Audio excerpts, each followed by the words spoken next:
Hello and welcome. मैं हूं अनीना फारूक शेख और आज हम स्पेशल एडिशन करने वाले हैं रिपोर्ट कार्ड की, जिसमें हमारे साथ एक अमरीकी सहाफ़ी मौजूद हैं और इनका बड़ा अबूर है फ़ॉरेन पॉलिसी के ऊपर, ख़ासकर किस तरह से मुख्तलिफ ममालिक के दरमियान में जो मामलात होते हैं, टेंशन्स होती हैं, कॉन्फ्लिक्ट्स होते हैं, वो अमरीका की पॉलिसी को इफ़ेक्ट करते हैं। ऑफ कोर्स उनकी वजह से अमरीका के ताल्लुकात उन कॉन्फ्लिक्ट जोन और उनमें जो ममालिक हैं उनसे शेप अप होते हैं। सो सब कुछ जानते हैं। हमारे साथ मौजूद हैं लॉरा केली।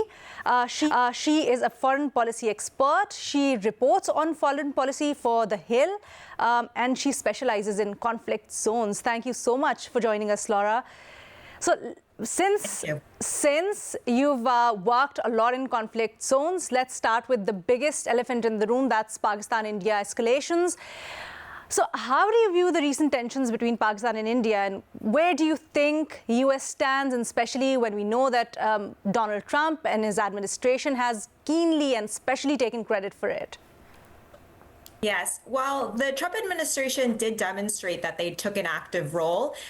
It followed Vice President J.D. Vance initially saying that the conflict was something that the U.S. should not be engaged in, that it had nothing to do really with the U.S. But we saw from the administration they quickly turned around on that and actually dispatched the Vice President to call the Indian Prime Minister and advocate for de-escalation. And that came using close ties. The Vice President had just been in India and during that terrorist attack. And then, of course, the Vice President's wife is the daughter of Indian immigrants.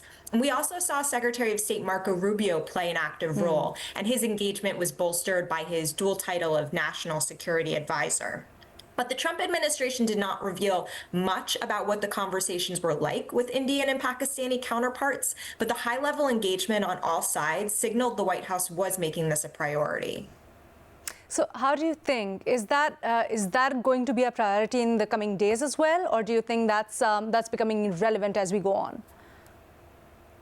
Maybe behind the scenes, the administration is keeping a close eye on this, but it's not something that's actively talked about in Washington in the same way that a lot of other issues are top of mind, whether it's the Trump administration's negotiations with Iran over its nuclear deal, efforts to stop Russia's war in Ukraine, humanitarian crisis in Gaza and efforts to get a ceasefire there and the hostages released. And then, of course, domestic issues.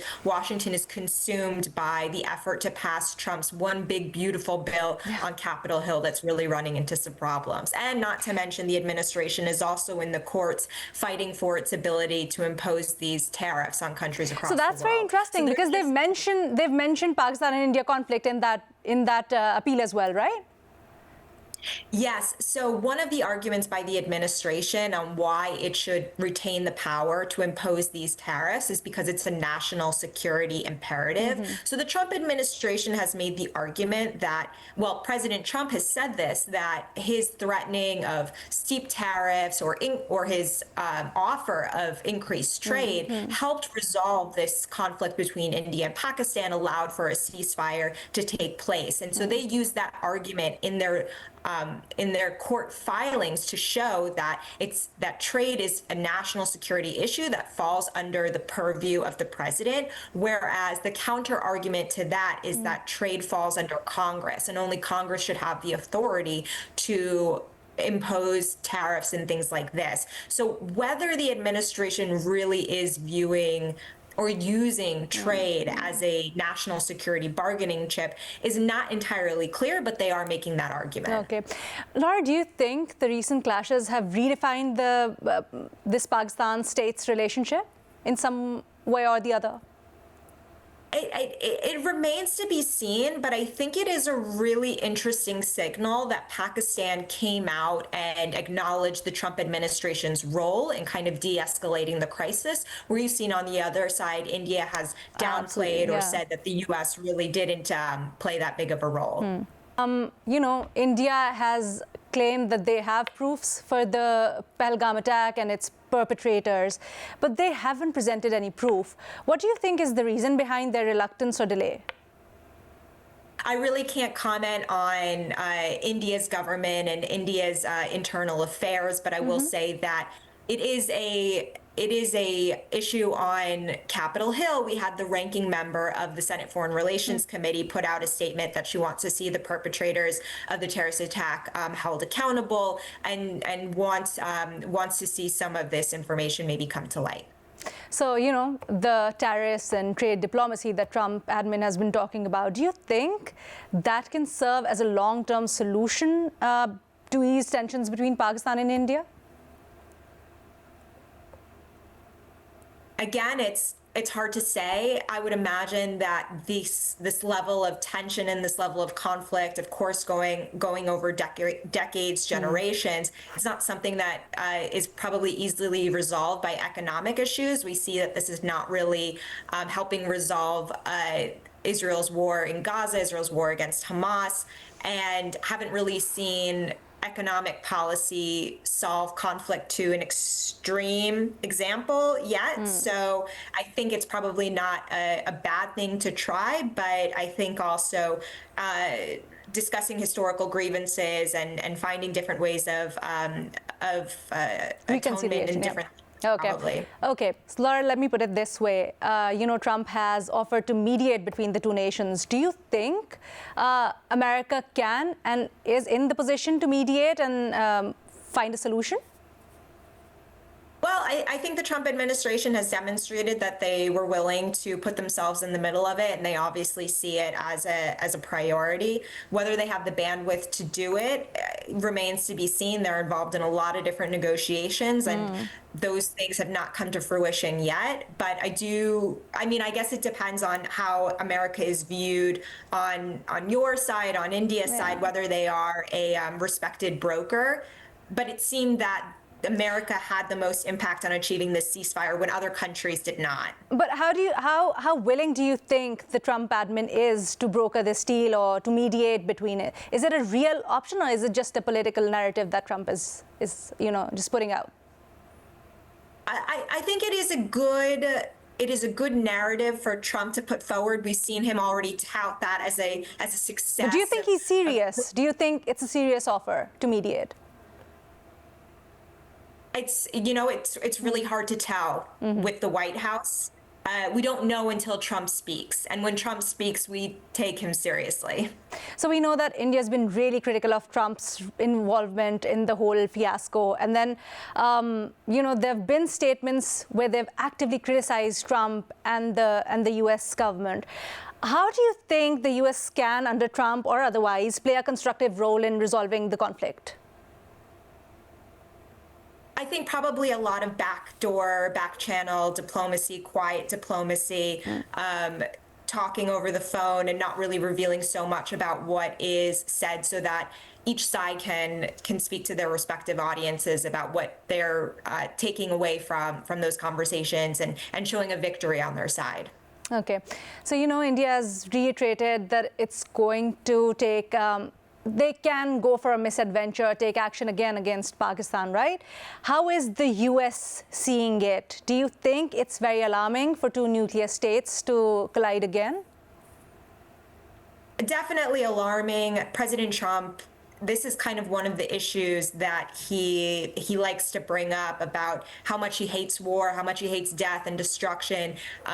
Nuclear conflict is something that he seems to, everybody doesn't want nuclear conflict, that's true, but he seems to emphasize it in a distinctive way of his own personality. And we saw that, he engaged with North Korea because of their nuclear program. He's engaging with Iran because of its nuclear program. He mentioned that it was important to mediate the de-escalation of this conflict because they're two nuclear armed powers. So it is an issue, but where the administration wants to take this is an open question. Do you think two nuclear nations having this sort of tension, and especially one of them, India being specific, pushing they want to take an action again is a concern for the world right now? And do you think that the situation has become dangerous and the world is noticing? Well, I think everybody should be clear-eyed about the threat of nuclear weapons use, but we've also seen a lot of engagement from the world about advocating against that. And probably India has heard, when the U.S. spoke to China to warn Russia against the use of nuclear weapons in Ukraine, it would be probably detrimental to India's position on the world stage if they were to use nuclear weapons or even maybe signal that they were using nuclear weapons. Do you think these political narratives but evident threats are a point of concern on the Hill right now? I think it's always in politicians' minds, and especially those who are focused on the region and keeping an eye on it, keeping tabs on it. But until there is a peak of the crisis, probably keeping it low level and not speaking out on it as much as they are other things that are top of mind. So Laura, India keeps rejecting Trump's claim of mediation or a ceasefire deal, right? Why do you think that is? Why do you think India keeps rejecting it? Yes, I can only speculate, but from covering politics and covering foreign policy through the lens of politics for a couple of years, I imagine it's really just a signal to the domestic audience of showing how India is in control and that it was their decision to agree to a ceasefire and that they weren't pressured or coaxed in any way. India has this tradition of strategic autonomy that doesn't necessarily want to show that it is cowing or so to another power. So I imagine it's and is really Washington seeing it like that as well, or are they really concerned about it and it could be an off point between India and US relations? I think Washington is probably understanding of what are the domestic political considerations. We have our own, and as long as it doesn't impact what they are actually doing in the relationship, then I'm sure they won't really say anything. How do you see Pakistan and US relations in Trump's admin?